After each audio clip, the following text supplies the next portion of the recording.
Welcome to IABC's Circle of Fellows. This is episode 73. And if you're looking for Shell Holtz, he's on vacation. My name is Brad Whitworth, and I'm going to be substituting for him, sitting in, as today's topic is communicating in a changing workforce. And we have today a global panel of fellows to discuss what is a very big and very worldwide topic. Joining us are Priya Bates, Jennifer Waugh, Adrian Cropley, and Ritzy Ronquillo, and I'll let each one of them introduce themselves. And why don't we go first 2,600 miles to my east, where it's early evening for Priya Bates. Hello, I'm Priya Bates. I am the president of Inner Strength Communication, which is an agency that manages employee engagement, change management, and internal communication here in Toronto, Canada. And then about 900 miles to my north is Jennifer Waugh. Hi, everyone. I'm in North Vancouver, Canada, where I am president of my own agency, Forwards Communication, which specializes in storytelling. I'm currently the head of communications for Central One Credit Union in Canada. And I've also just started teaching at the Sauder School of Business at UBC. And then traveling to the other side of the world, some 7,800 miles away from where I am in Australia, Adrian Cropley. Hi, everyone. It's great to see you. I'm Adrian Cropley. Yes, Melbourne, Australia. I am the founder and director of the Centre for Strategic Communication Excellence. Can't get my words this morning in Australia. And long-term IABC member. So it's great to be with you.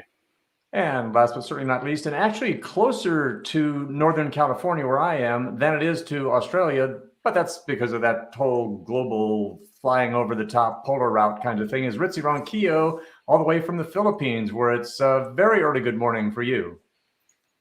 Thank you, Brad. Good morning to everyone. It's really morning here in Metro Manila, Philippines. It's the start of a new day. So it's a start of a new work day for our workforce. So I'm very excited to join this conversation.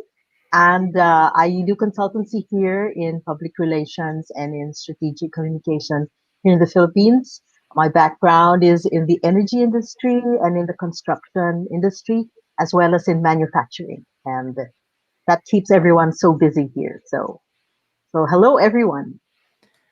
Well, and let's jump in and talk a little bit about this great topic, because in the last 20 months of global uncertainty, of change on so many fronts, affecting our personal lives and our work lives, this notion of what's going on in the workforce is an interesting one. Historically, internal communications, employee communications, we've sort of had this one-size-fits-all approach to things, sometimes very top-down and very hierarchically driven. But in the last 20 months, I think we've changed and recognized that not all audiences are the same, not all the channels are the same. The definition of what a workforce is changing. So maybe we could start with that. What is the workforce today, and where are they, and what are they doing? I might kick off if that's okay, Brad, because I've been thinking about this morning and also saw on the news this morning about the changing landscape of the workplace, because they were talking about this whole concept of underemployment now with the advent of COVID. And so there's less people, more jobs, and the workplace is force themselves, and they're demanding a lot more when it comes to flexibility, and it's not just so much about remote working as it is I can choose my job no matter where in the world I am. So applying for roles in different parts of the world, and headhunters now are looking towards talent that is based right around the world for companies in every country. So I think it's a great time to be looking for a role, and it's a great time to basically write your EVP, your employee value proposition. And so that's what I'm seeing change quite a lot. And to add to that, it's really, we're hearing a few words that are starting to come up in the global conversations. You know, the fact that there's going to be a war on talent and that there is going to be the great resignation. And people, it's exactly what Adrian says. It is an employees market coming through this pandemic, and that workforce is one that you have to attract based on purpose, and they're looking for different things. So I'm really excited about the future of the workforce.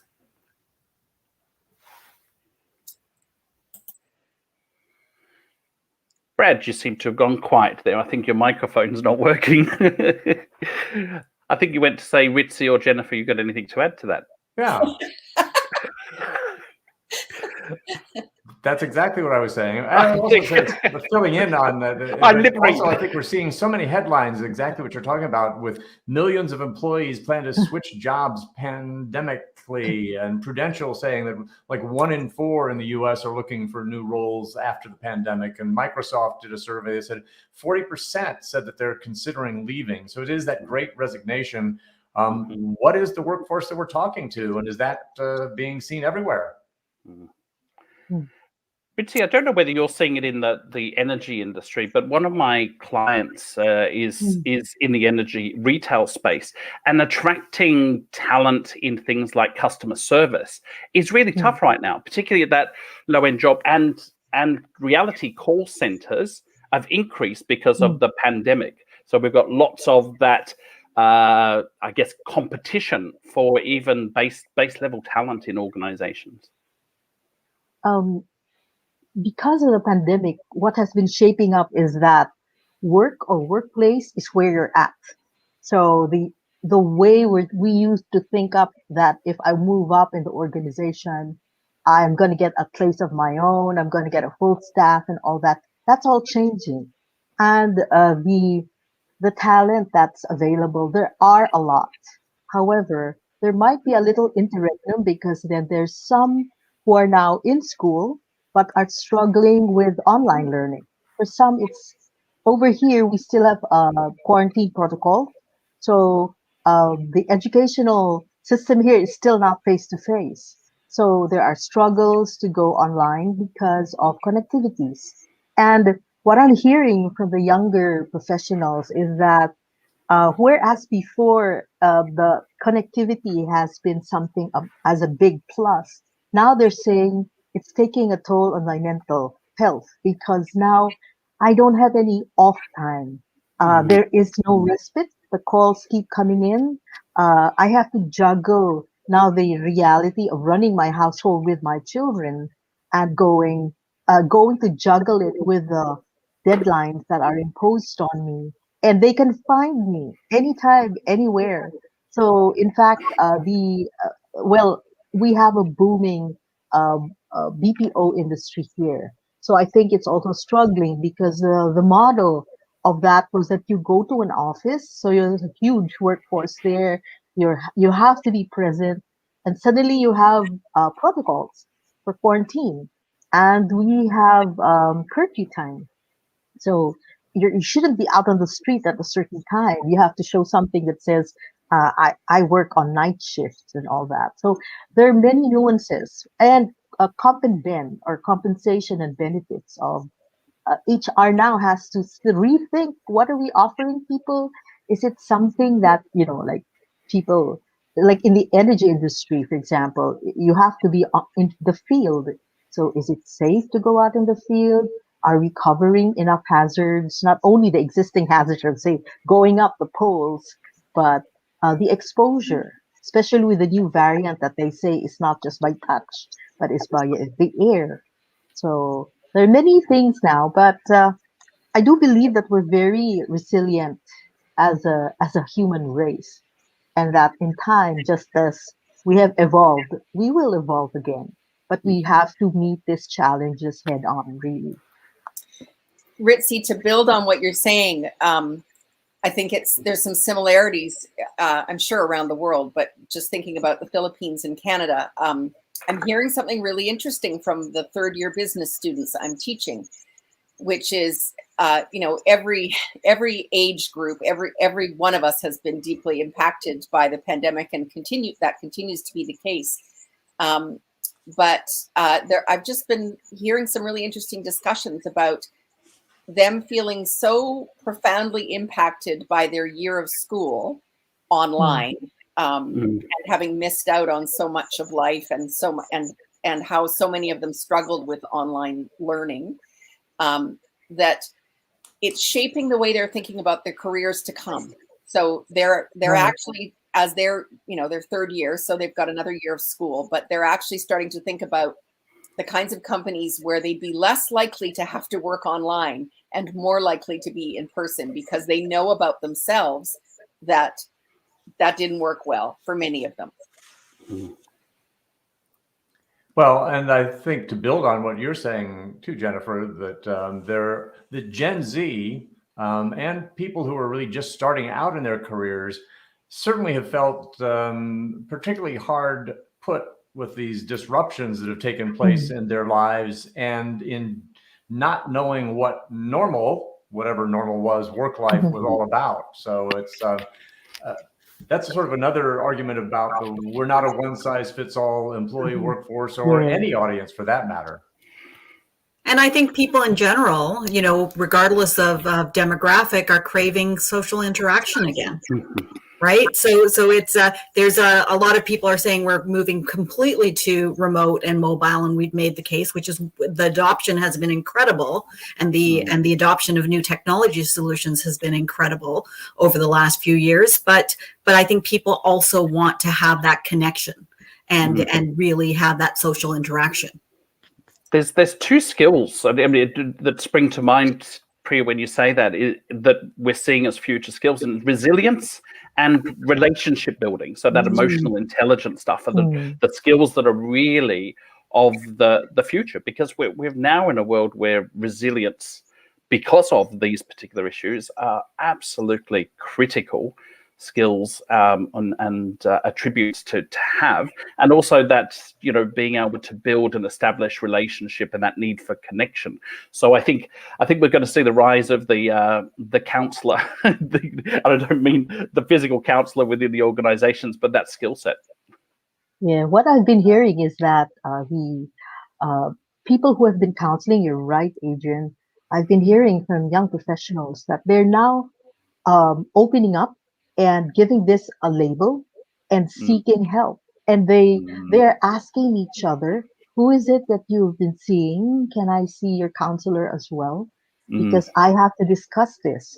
And there is at least an identification that there's something that has to be addressed.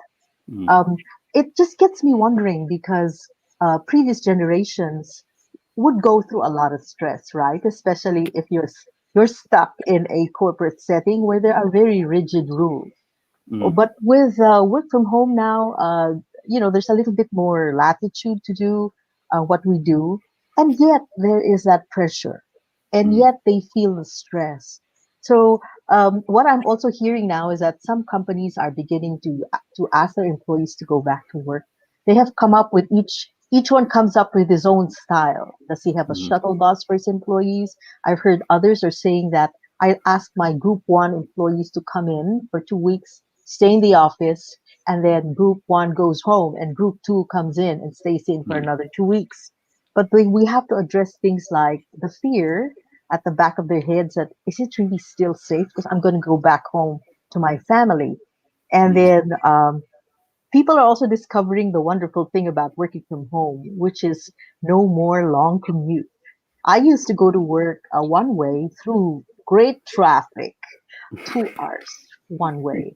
And when you go home, all you want to do is just, unwind a bit, take a little bit of dinner because your appetite's not that great anymore.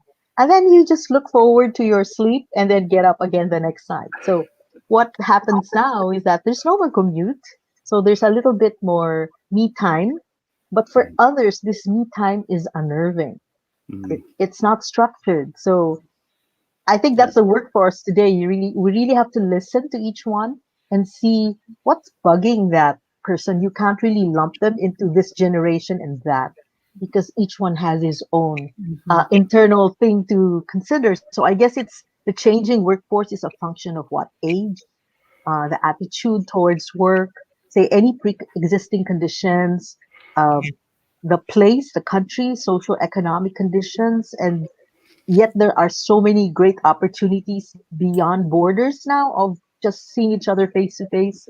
And then again, yeah, the compensation and benefits that You, make you, people say yes or no to a job. You've all hit upon an interesting topic too, and that's listening. And it's something that communications people have always sort of had as one of the important skill sets.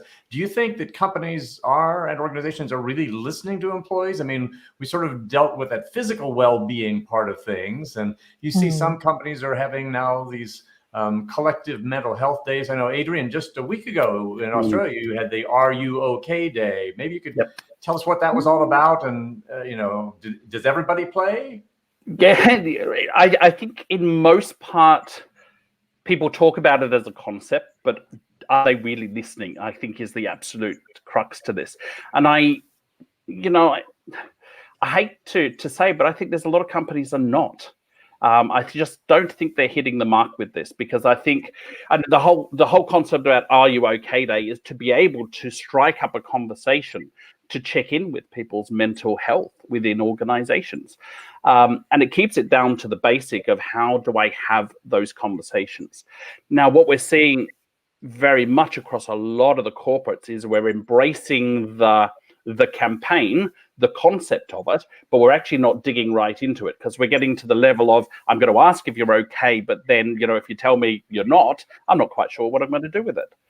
And I think that's the problem in a lot of big organizations today, and even small organizations, is being able to truly listen and understand what's going on for the individual. So I'll give you an example. One of the organizations I'm working with at the moment, and I am heading up their company as part of what's called the Chief Experience Officer, which I kind of like the title. But when you start talking to the management and saying, well, this is about, when it comes towards experience, is being able to listen to employees and respond to their needs. And when we started talking about mental health, the directors are saying, oh, look, well, we could have a mental health day, but then we're going to put this rule around it and that rule around it and the other rule around it. And how do we police that they're really taking a mental health day and they're not just wanting another day off? And I'm trying to say, it doesn't matter. The fact that you're having that conversation, you're inviting people to look after their mental health, actually helps them, and they may not need the day, because you're having a conversation where you're being supportive of these employees. So I think conceptually we need to change, don't we? And what you're saying as well, Adrian, is there's the part of listening. I mean, I think a lot of communication professionals will go out there and survey. But what I find in the audits that I do with organizations consistently that comes back from employees is it's not they talk about survey fatigue, but it's not a survey fatigue. It's actually a lack of action fatigue. Yes. Right. So it's once you ask them what they want, when you just then ask them again what they want next time without addressing any of the concerns, that's when you reduce the trust, right? And ultimately, what we're talking about is both employees trusting their organizations and leaders trusting their people in where we're going. And how many years have we been doing that, Priya? How many years have we been saying to them, get back to people? And I think, just to build on that, Priya and Adrian, like globally, right? I think we are seeing that at in larger and larger ripple effect circles in terms of communities and individuals and their leaders, again, navigating through this pandemic. I think there's a real, I've said all along that I feel this pandemic time is our time from a communications perspective.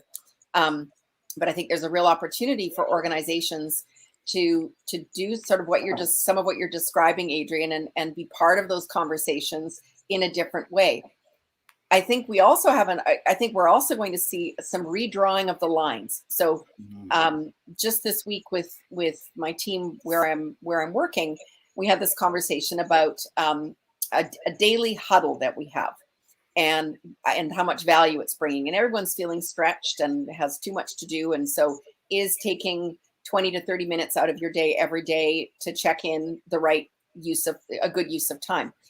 And I was sort of arguing for the mental health benefits of when people are somewhat isolated, having to show up and be connected and holding time for one another. And someone else pointed out, yes, they agreed with that, but that also we're all feeling with our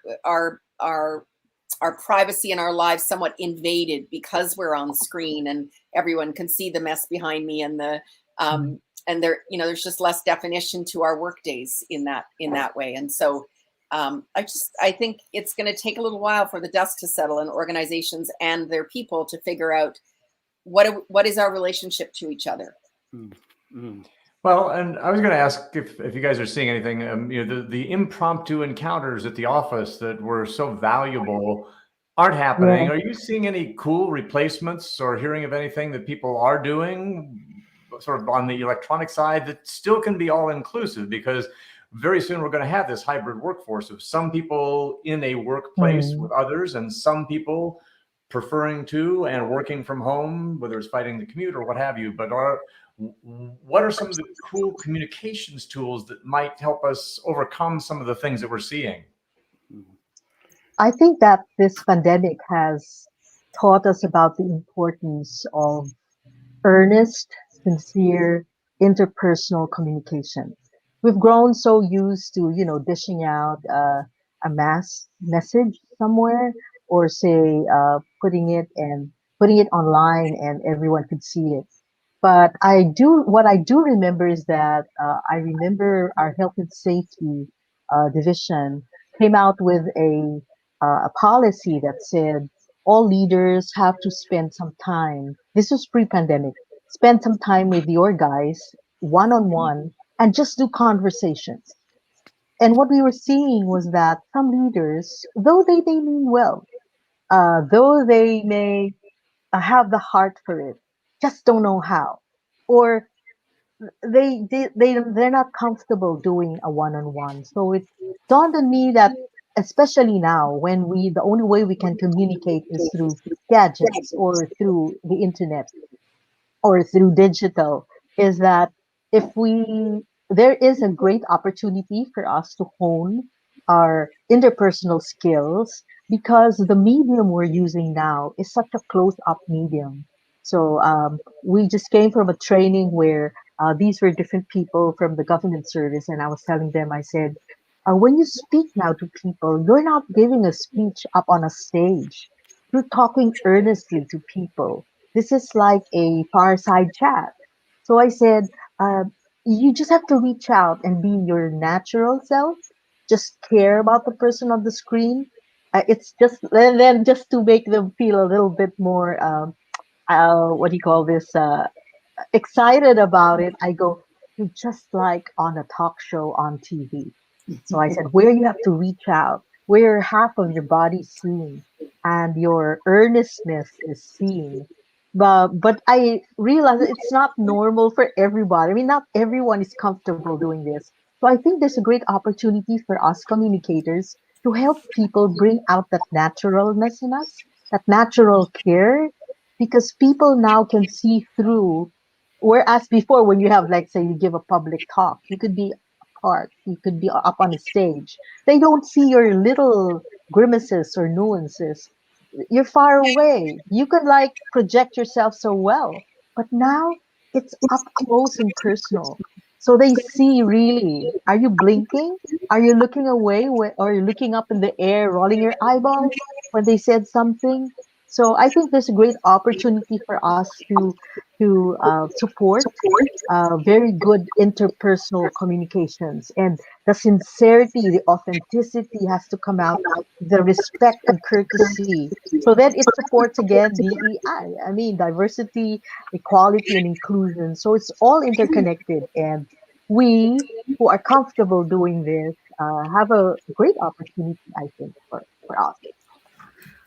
I heard some great examples through the pandemic of of things that organizations were doing. One of them was MLSC, which is Maple Leaf Sports and Entertainment here in Canada, that owns the Raptors and owns the Toronto Maple Leafs, our sports teams. And what they had is they're using technology. So there's the social media platforms have grown like crazy. They're growing very rapidly through the pandemic. They've really, and we're starting to see mergers there too.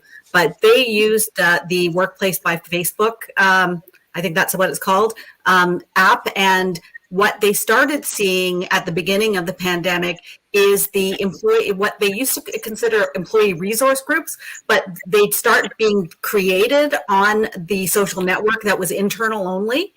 And all of a sudden they had groups created for parents who were homeschooling children and people with pets. And all of a sudden there was this incredible conversation. People were connecting with each other on social media, like you have those encounters on Twitter and other social media in our public lives. They started doing it internally, and that created a real rich culture because people started connecting beyond the business. And that was something I really liked, that story. The other one was an organization in the UK, and I can't remember exactly what it was, but as part of their belonging campaign, they created a campaign called Proud to Be Me. And essentially what they asked each leader to do first is at the beginning of every session, they actually had to introduce themselves with, I forgot what the questions were, but it really was a personal introduction, something somebody didn't know about you. And all of a sudden that became a standard for every encounter that people had. So if somebody was introducing themselves, they always started with this personal introduction called Proud to Be Me, to bring to the forefront things that people wouldn't know about them that would connect people on a different level than just work. It's also the rise, what we're seeing is the rise of games and the use of games online has been just huge.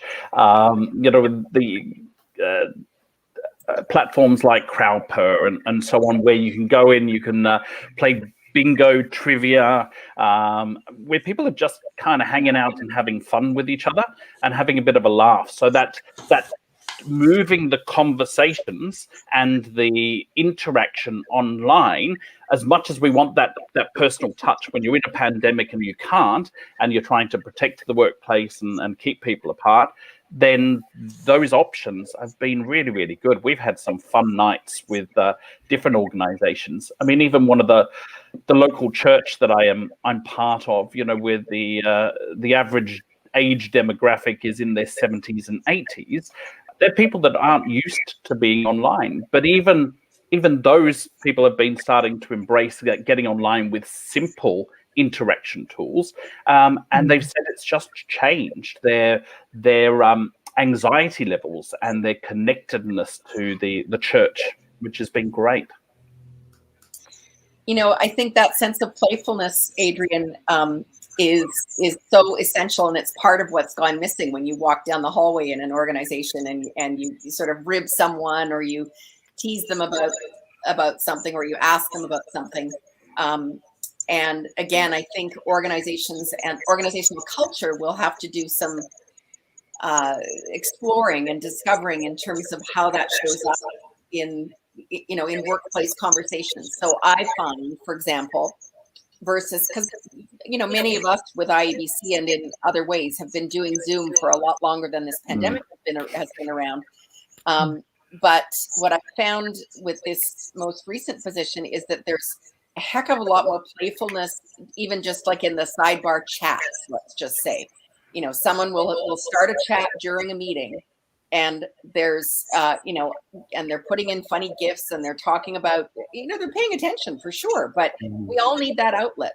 And organizations, I was working on a project around meeting norms, and organizations I think are going to have to address that and figure out what works for them. It's interesting with that whole, we have been doing it for a while in IABC, but I don't know about you, Jennifer, but you look at other organizations, you're kind of going, wow, this came kind of naturally to us. We've been doing this for a while, and they're still trying to get their head around it. And I'm finding now we're having to change the language within the organization. So I'm picking up a lot of the directors when they say, well, when we return to work, and I'm going, hang on, we're always working. whether we're at home, whether we're in an office somewhere else, we're working. So we've got to try and change that language to say, when we're physically back together, or when we're able to connect physically, rather than term it that if you're not in the office, you're not at work. And it's really demotivating for a lot of people when they hear that. Yeah, there has to be a restating of what is work, who is producing, what ways do we look at that says that the person is doing a good job, because then our metrics have changed, because the conditions have changed.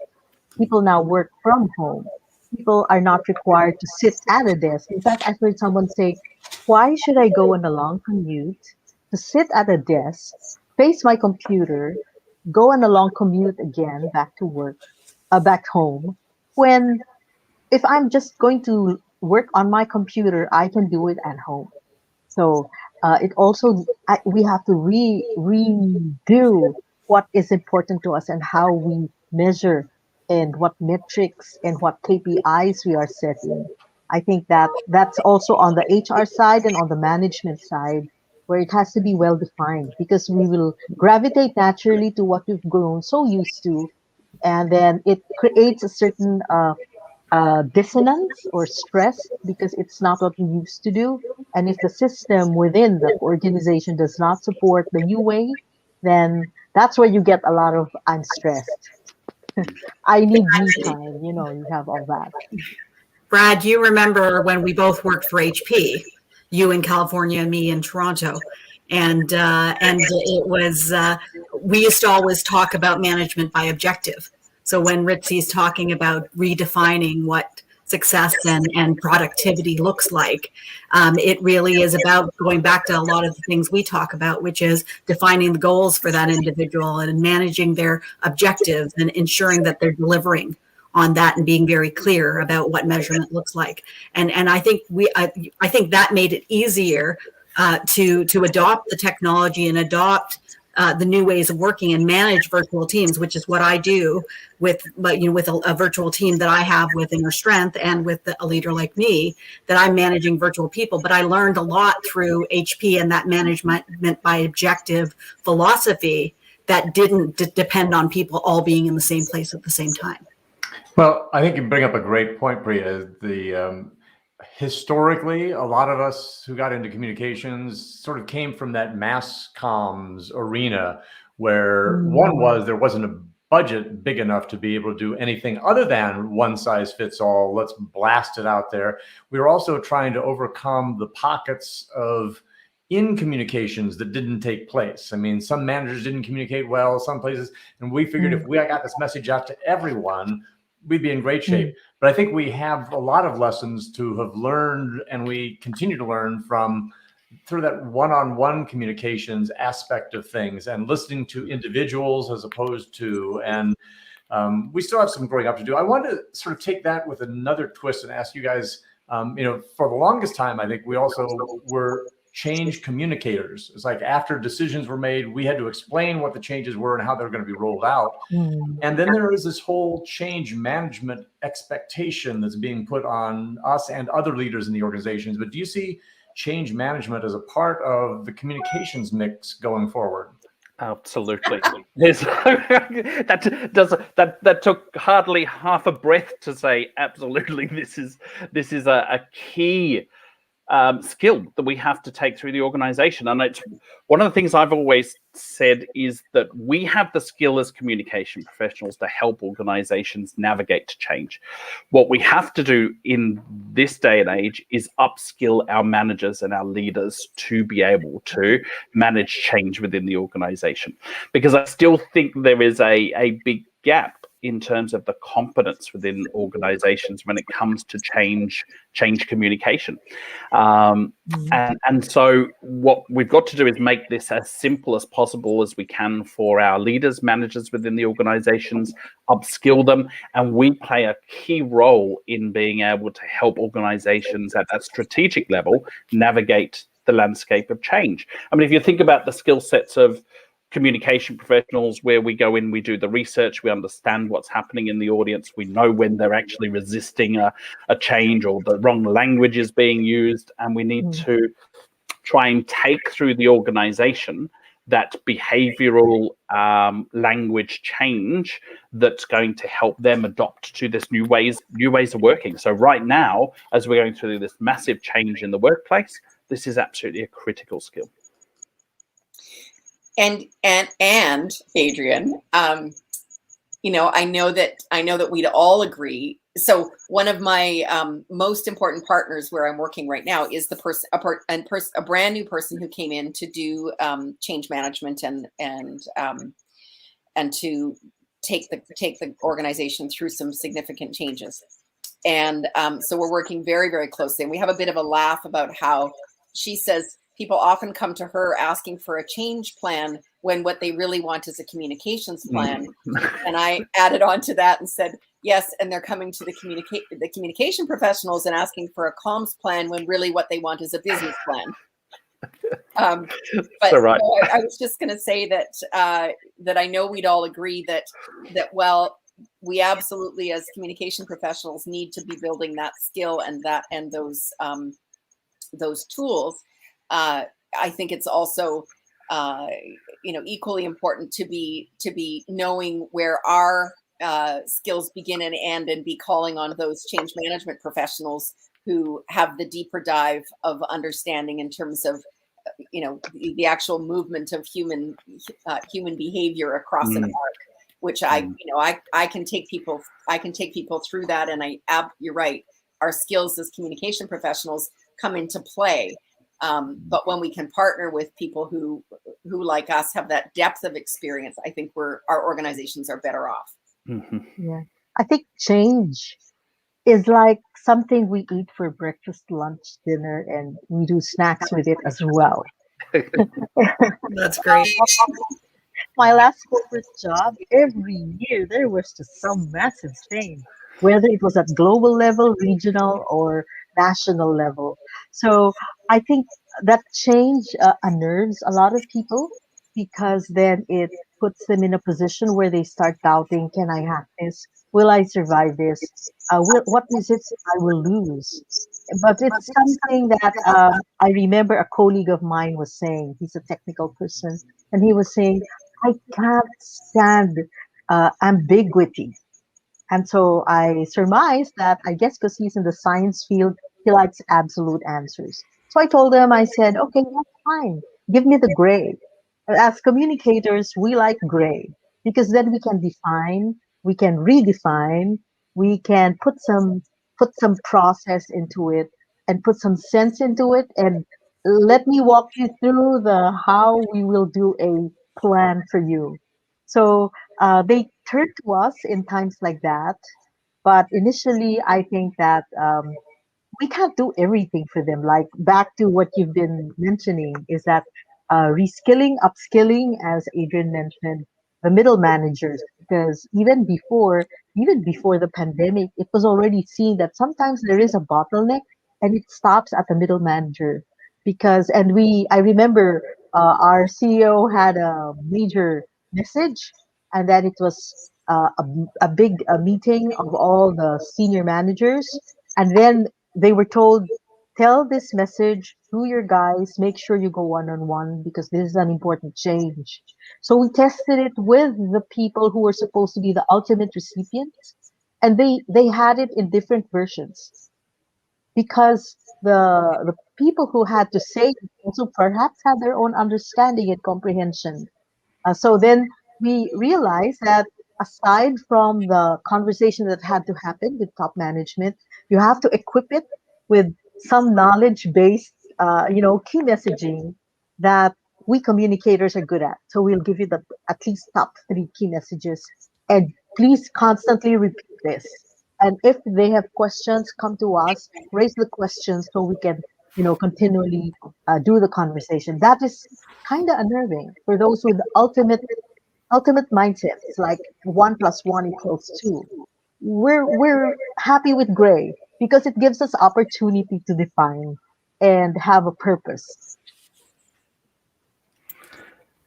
Richie, I think I worked with engineers for far too many years. I know exactly what you're talking about, and it is that principle that we are working in an area where it is shades of grey, and it is about the conversation. Well, and you've said that a few times, Adrian, and I say this as well, that one of the challenges, because internal communication has been elevated, there are more people being hired or brought in or dragged in. Maybe it's a hook where if you're in HR or in marketing or in PR and you were normally doing work outside external communications or marketing work or focusing on HR processes, all of a sudden you've got the job to communicate with employees. And where the fallback, the first thing people tend to do is think about it as a campaign. And that's where we're getting the mistakes that are being made. These launch and leave, fancy campaigns, lots of images. We do it one and done, but we're failing to actually translate that campaign into a everyday conversation that needs to take place between people, between colleagues and between managers, between leaders. And that's where the magic is when we start influencing those everyday conversations that result in actions. And it is very... No, go on. Sorry. Priya, if I could jump through the screen and hug you, I would, because I banned the word campaign from my vocabulary. I hear it too often, and you're absolutely right that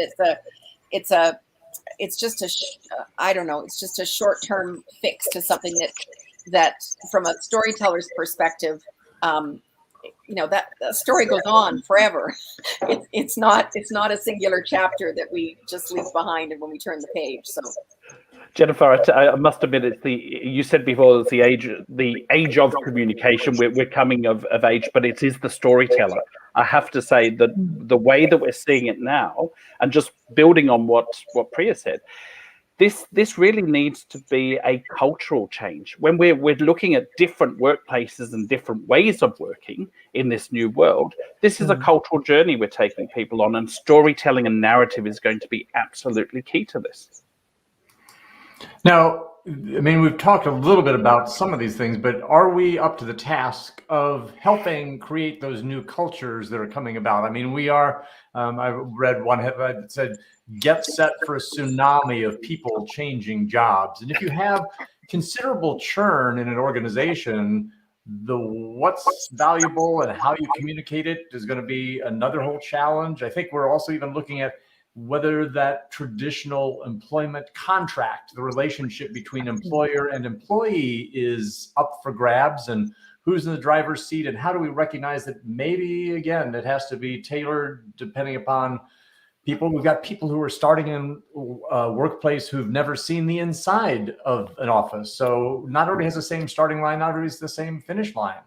I have to say my partner sits in the office next to me, which is, the second bedroom of our 3-bedroom house. And I have got the other bedroom as an office. And he's changed jobs 3 times in this last 2 years during lockdown. He hasn't seen the premises that he worked for. It's been a crazy time. But I think you're right. Absolutely right, Brad. And how do you create a culture when you have that sort of a dispersed workforce? I think starting with the experience we want to create. When we talk about our customers, we talk about the customer experience. And what came out in the Gatehouse, not Gatehouse, it's Gallagher now, State of the Sector report in 2021, was that we're moving from the language of engagement to experience from an employee perspective. And that incorporates culture. And so it's really about starting with them first and starting with all of them, because it isn't going to be a one size fits all. What is a stakeholder analysis? Who's out there? Where are they? What tools do they use? What do they want? What kind of information do they need? There's a lot of questions and planning that need to take place at a senior level. So stop hiring junior people first. Stop saying, I need internal communication, and let's hire the guy or girl who's going to, who just came out of school and is going to create the campaigns, right? Is going to create the newsletter. The minute we start with that, they never evolve into the strategic person you need to help connect the dots from a business perspective. We're doing it backwards. We've traditionally done it backwards. And whenever they haven't done it backwards, when they bring in a consultant like us, some of us here, or they hire a senior person to say, let's work with the leaders on the strategy and what we're trying to create, that's when we get it right every single time. And that's the thing that, we really need to change, and we need to advocate for the profession and ourselves, to make those conversations happen versus fighting in the weeds, right? There's so much work to do, and there's so much potential. But we need to step up as a profession and professionals to make that happen as well. To connect to, go, Ritzy. Coming from what Priya is saying, just brings to mind that usually the things we do at work, I would always say I'd love to work with a cross-functional team, because every solution has to be robust. And that could mean intergenerational, because then the experience of the more seasoned professionals would come into play, plus the agility and creativity and out-of-box thinking of the new hires.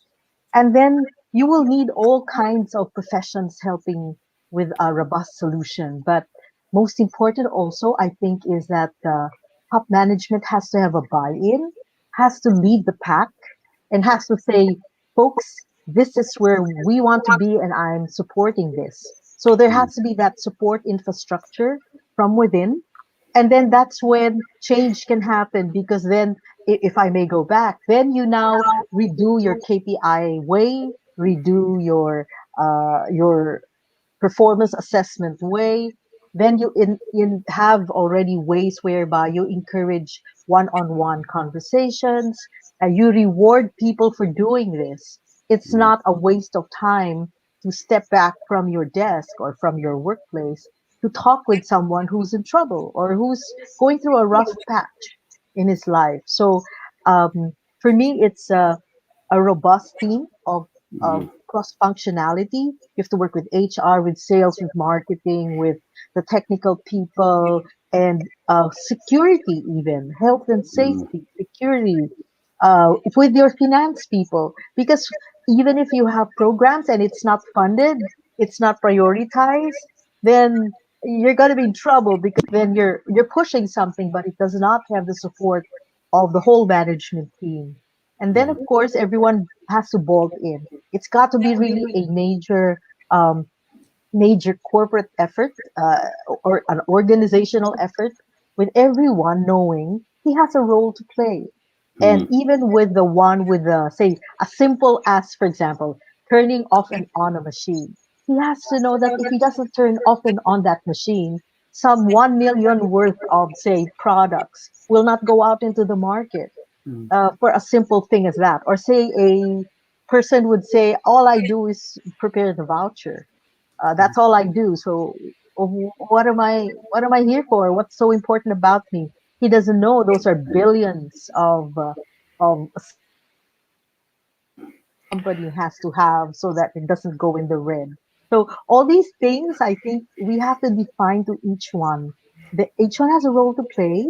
It's got to be a all concerted effort, and management has to say, I own this.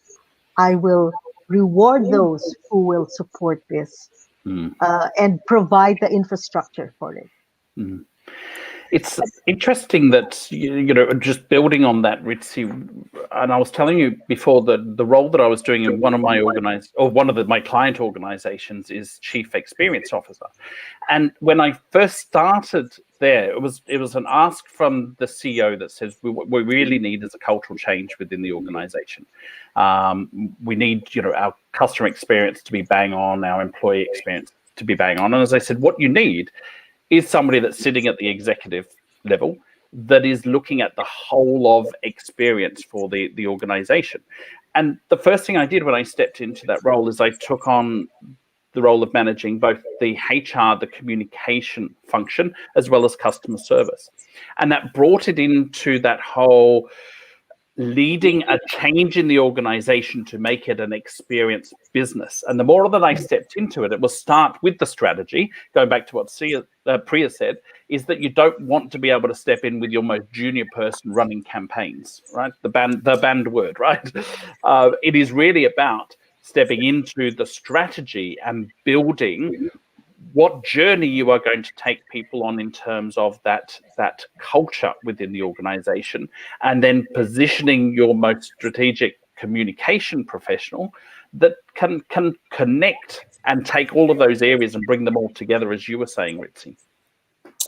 And Adrian, I feel like I'm constantly riffing off what you said on this conversation, but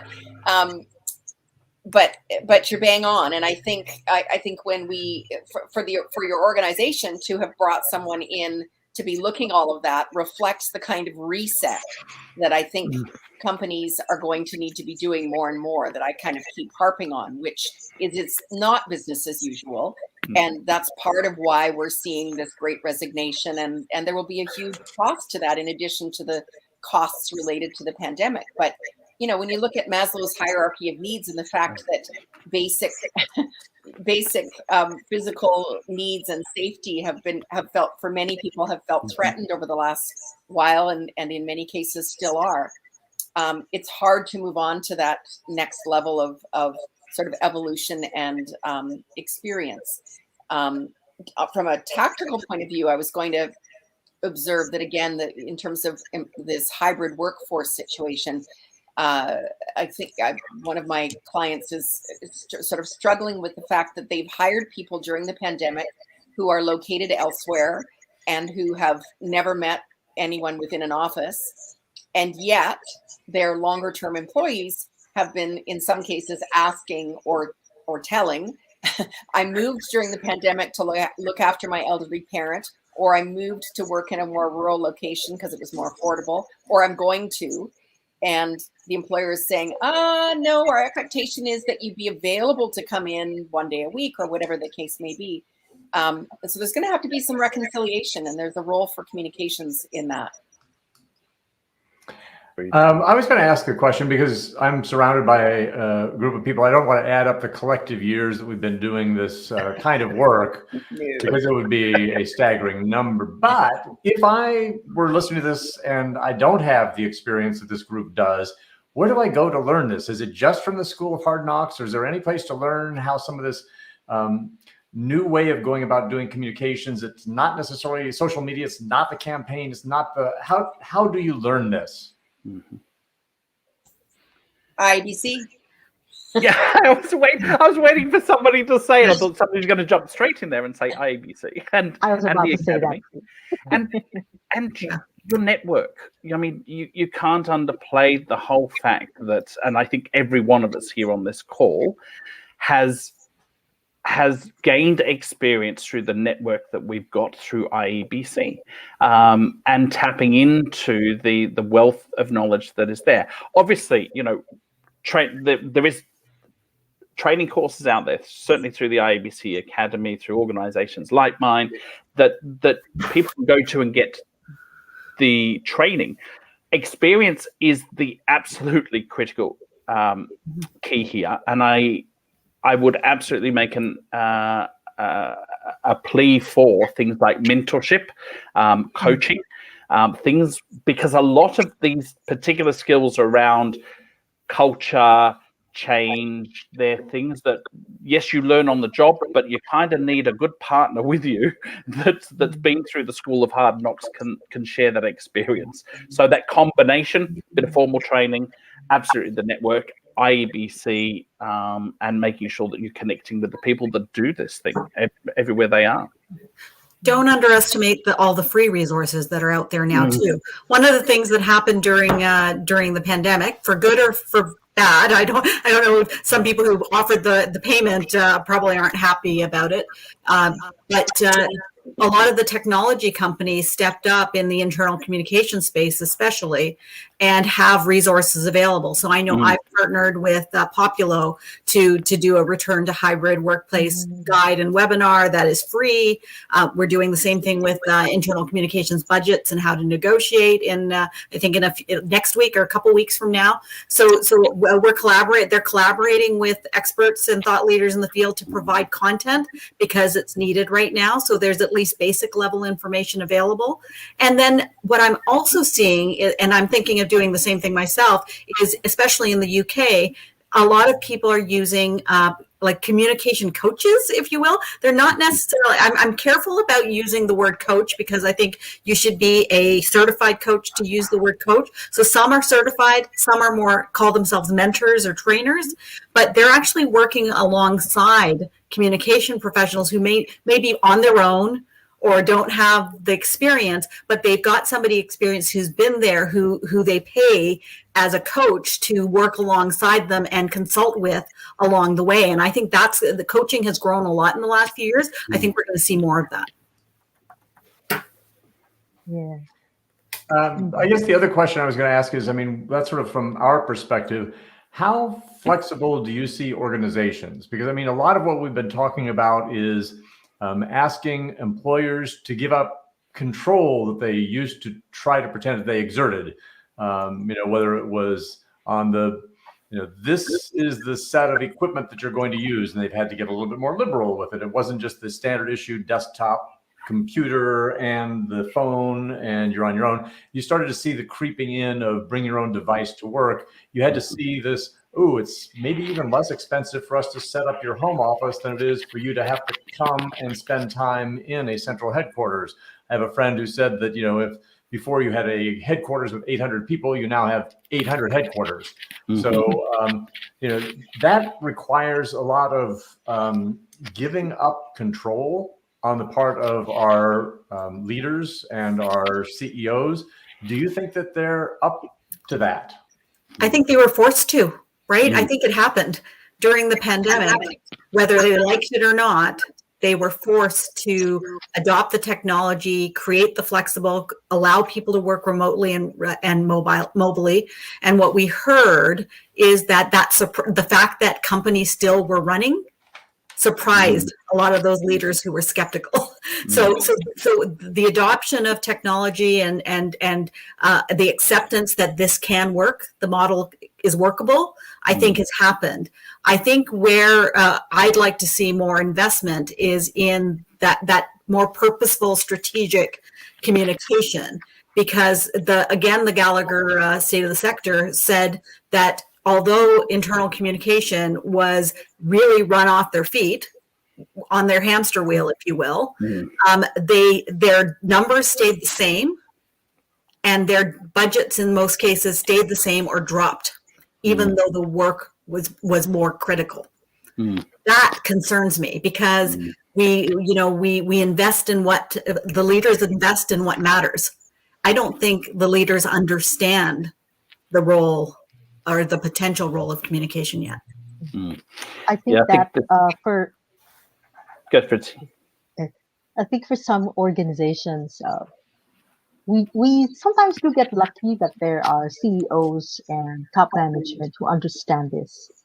But for those who don't, I think that it's still a challenge for us communicators that when we see this and we very quickly come to an analysis of the situation, that I think we should be able to connect. I guess the soonest, the better that we connect our communication need to the core business, or to the core need, or to the crying need of the CEO at that moment. Then I think he's going to listen. If we can show him in some number crunching that if we don't do this on something you think is a very non-numbers discipline, but it will be this impact on operations and on your job as a CEO and on the company's existence, then I think they will begin to listen. So it then goes back to us again. If we have to know our audience. So if our main target audience is convincing top management, then I guess it's incumbent upon us to understand what's their mindset, what will make them listen, so that we get at least the top support, because that's important for any change in this infrastructure, major policies or major thrusts, corporate strategies, that they themselves lead it and say this is it, because then everyone down the line is going to follow it. I do remember being asked once, why is it that we have to spend so much time visiting the communities?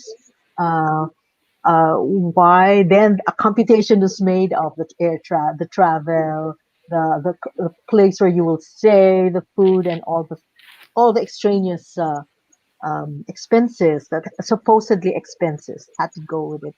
So I said, well, okay, I go to this site because we have operations there. What is the output of that site? Say it gives a product uh, a revenue of say what 30 billion a month. Example, 30 billion a month. What if the community around it say, I don't like your operations because it creates some environmental problems? I'm going to go to my local government unit and say, I want you shut down because you're not contributing anything to the community. So even the employees now are in danger of losing their jobs. So so I told the person asking me, I said, all right, so if it's worth like say 30 billion, if I don't go out there, this is the costing for my time and a company expense versus 30 billion a month that we will lose if this area is shut down. So it's like an opportunity loss. Then they started listening and saying, okay, so what should we do? Then could we have this? Could we have that? So it was like a door opener. But again, there were solutions that I could not give. It had to be the health and safety. It had to be the HR VP. It had to be the marketing. It had to be the sales. It had to be the technical and plant manager to do that. So I guess we just enable and we find the opening because sometimes they just don't see it. And so then they started listening. Oh, okay. So there's an opportunity lost. So okay, go if you go if you must. I want you to Talk help the people. sell my leadership team. You got it. Adrian, you had a comment too before. Yeah, just really to build on what Priya said in terms of there is no choice right now. I mean, the world has changed. Some organizations have adapted, and some have adapted really well. So we've seen, and certainly some of my big clients globally have actually, from day one, they went, hey, we really don't need to be in the office. Let's get rid of some of this really expensive real estate in prime locations in big cities around the world. People are working from home. They've already actually worked with virtual teams, but we've just kind of had the office from a comfort level. Now they've adopted ways of working at home. But then we've also got the group that are just hanging out till this COVID thing is all over, and then they can drag everybody back to work. And what they're going to realize is that people have moved on. They've gone, actually, this working from home, this working outside of the company, regaining some of that time, all of those things, the benefits that come with it, they've gone, I've moved on. So I think if the companies don't move with the times, their people will. And this will just add to this whole issue of employment and what's available out there. And so the companies that have changed and adapted, like the old change stories of the past, will be the ones that survive. And Jennifer, let me turn to you. Do you have a final word that you'd like to share with the audience today? I don't think anything to add to the brilliance I've heard from my colleagues. Really, I think we once again we're at an intersection, and we have an opportunity to step into that, to speak to our specific topic, the changing workforce. I think it's on us as communication professionals to be watching what that's looking like, and to know that it's going to change, even from today to 3 months from now to 6 months from now. So we're going to have to be as agile as we ever have been. Well, thank you. It's hard to put you on the spot at the last minute, but you now have a month because you're going to be back as part of the team of Circle Fellows number 74. Jennifer is going to be joined by Tasha Torrey, by Jane Mitchell, by Barbara Puffer, and the topic next month is on Thursday, 21st of October at noon Eastern time.